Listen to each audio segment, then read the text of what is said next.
Hello, my name's Nick Beach, and today, as part of strategic planning, we're going to have a look at alignment. The critical thing with strategic planning is being able to understand what actually releases your capability. So it's one thing knowing what you're good at, but knowing how to use that so you're very good at it.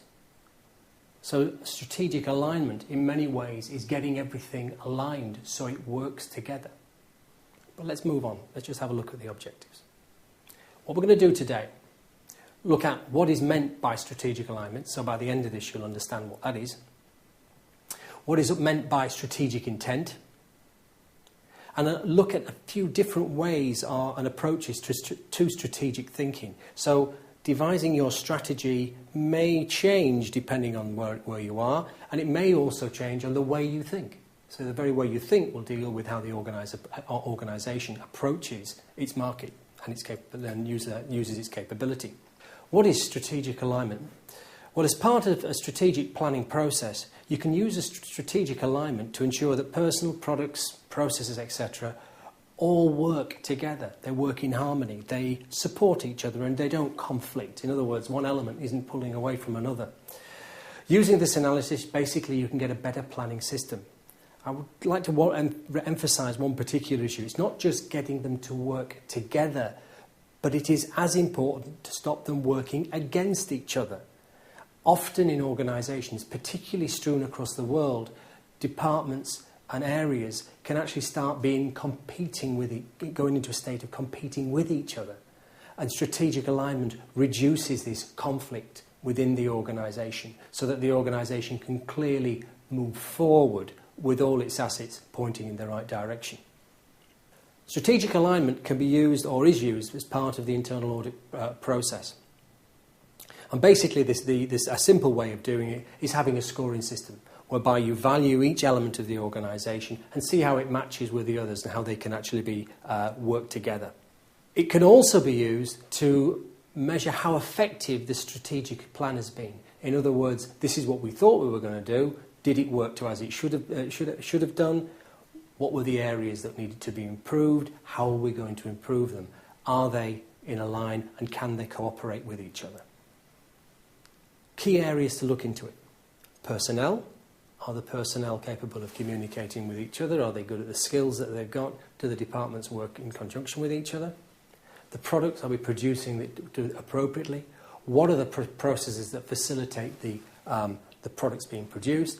And do the systems enable the processes to allow the people to work on the products? So effectively, we've got this harmonised system whereby everything works together rather than against each other.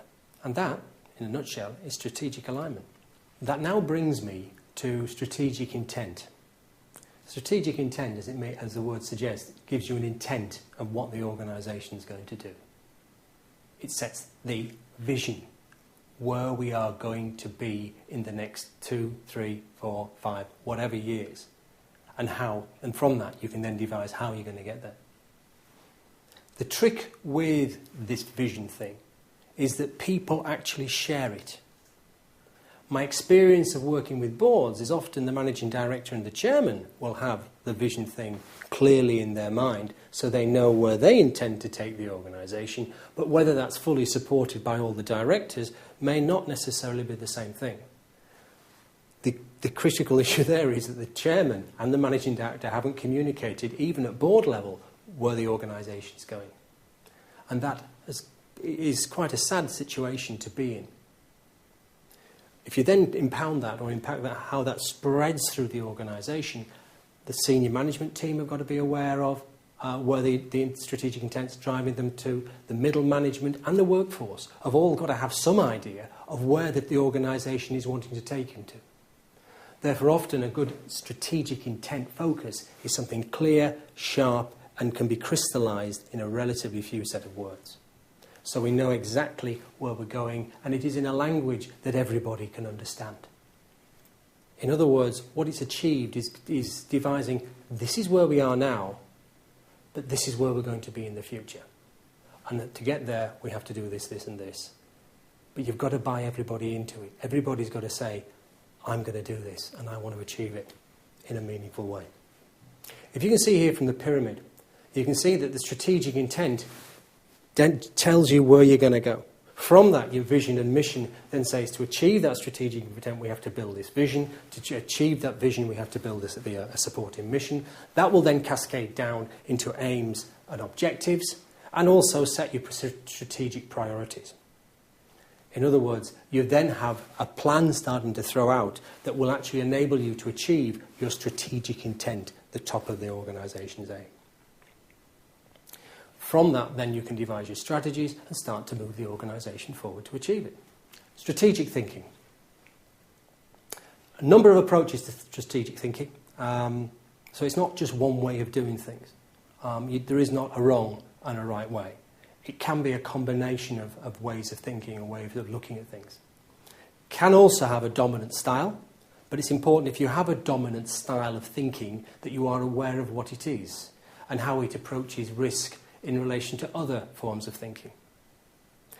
Often in a boardroom scenario, it's good to have a balance of individuals who will both voice their opinion and look at things from a different way.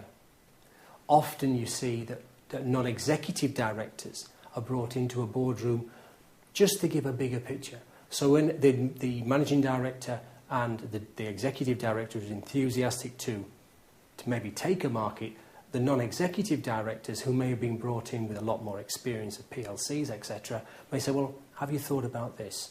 And have you looked at it in that way? And perhaps your thinking is a little bit more less risk-averse than it should be. Perhaps you should be looking at things in a slightly different way.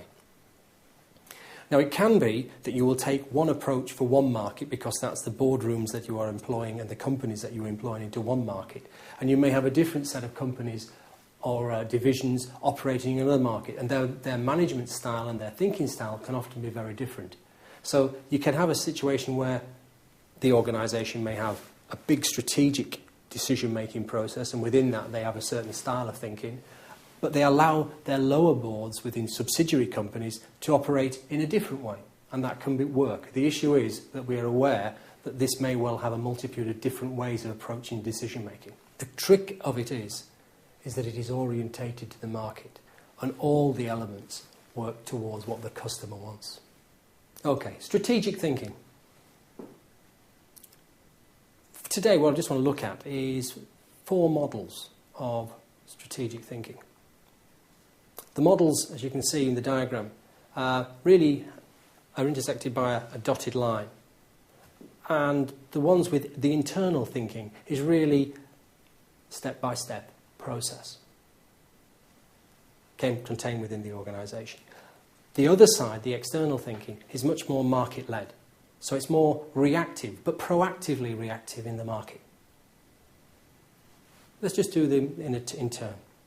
Linear thinking really is a process of a line. So everything in the ideal world would go in a systematic process. Stage 1, Stage 2, Stage 3, Stage 4. And to an extent, linear thinking doesn't necessarily take into great consideration potential changes. So it makes an assumption that, in its purest form, that everything's going to go right as it can do. Now, there are weaknesses in that thinking in that change can occur and they may have to adapt it. If it is that case, then it moves towards more incremental thinking. Incremental thinking basically takes the notion that, yes, we're going to have a plan, but we're going to do it in nice, neat little stages, and we may have to adapt it as we go along a little bit. So, strictly planning, very systematic, and makes a series of assumptions about the world around it. A much more focused, steady approach. Thinking has moved on to a certain extent, particularly SME level, to the external thinking models. There is the suggestion of emergent strategy. An emergent strategy basically says, this is the rough area that we're going to go into.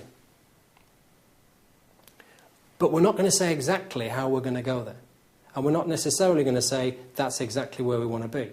What we can see is we know we want to be in that general area, and we will develop our resources and take opportunities as we move on. So the direction is fairly focused, but there may be movements off as opportunities enable it to change. The final version is what's called freewheeling opportunism. Freewheeling opportunism is really take any opportunity that may well present itself to you. So what you have there is the opportunity, it raises its head, you go for it. And it may be that you can extend yourself potentially into areas that you've never been in before, but you can accept that maybe you have to be able to get out pretty damn quick. So with regards to freewheeling opportunism, you've got to be aware that there is a certain degree more risk in these environments. However, it can give a considerable amount of profit to an organisation and give them a lot of competitive advantage. A lot of scenarios of first mover advantage can be initiated through freewheeling opportunism. In summary, strategic thinking provides you with a focus of effort. So you've got this ability to see the big picture. From that, you can generate your strategic intent. You can see that the intent of the organisation is going to go in this direction, so everybody can share that view, from which you can build your vision, your mission, and then your subsequent strategies, so the organisation is aligned and can work together.